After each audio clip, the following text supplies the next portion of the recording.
This was how a nurse reacted to her sentence for killing a patient by mistake. You must be imagining that she would be rotting in jail, but no. This is actually the reaction of someone who's relieved. Ex-nurse Redonda Vaught was facing up to 8 years in jail, but instead the judge had only given her 3 years of supervised probation. Perhaps the best case scenario for her. Saying I'm sorry doesn't seem like enough, but you deserve to hear that, and you deserve to know that I am very sorry for what happened. Redonda Vaught, a 36-year-old former Tennessee nurse, made headlines when she made the honest mistake of administering a fatal drug to her patient, Charlene Murphy. It was a day before Christmas in 2017. Murphy checked into Vanderbilt University Medical Center with a brain injury. She was treated, but a final scan was required before she could be sent home. Murphy was claustrophobic and nervous about the procedure, so a sedative was deemed appropriate. Vaught, a nurse who was helping around while escorting a trainee that day, was called in to help. Vaught was supposed to inject a mild sedative called Versed, but instead administered vecuronium, a paralyzing drug. She tried to withdraw the correct drug from an automated dispensing cabinet, but when that didn't work, she used an override and picked it herself. This grievous mistake would cost the life of 75-year-old Charlene Murphy. When you saw the vial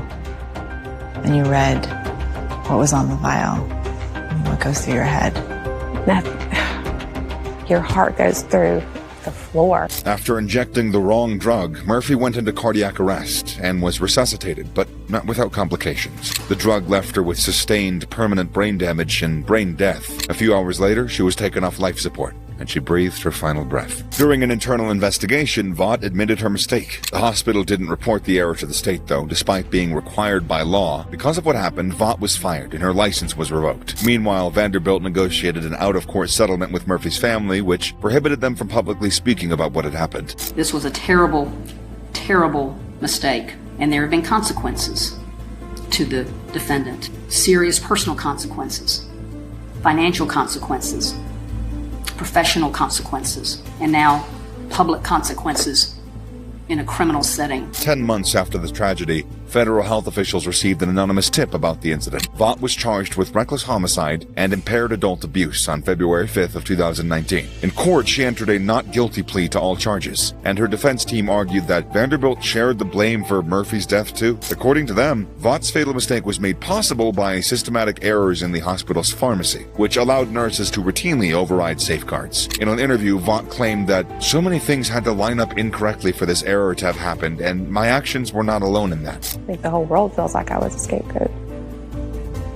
There's a fine line between blame and responsibility. As Redonda's case was publicized, medical professionals rallied behind her. According to them, she shouldn't have been prosecuted in a criminal court, but in a civil court. They also said that it sent a chilling effect, which may reduce error reporting by other nurses due to fear of being fired and prosecuted, making patients less safe. We went from healthcare heroes to sacrificial lambs. As for Murphy's family, it's easy to be filled with hate. After all, their loved one died due to an error that could have been avoided. But no, they were forgiving of Vaught. For my mother-in-law would want her to be forgiven, and jail time is not an option. Although no one argued that Vaught had intended to kill Murphy, the court found her guilty of criminally negligent homicide and abuse of an impaired adult on March 25th, 2022. Vaught was overcome with emotion. She would not have to rot in jail. The truth had indeed set her free.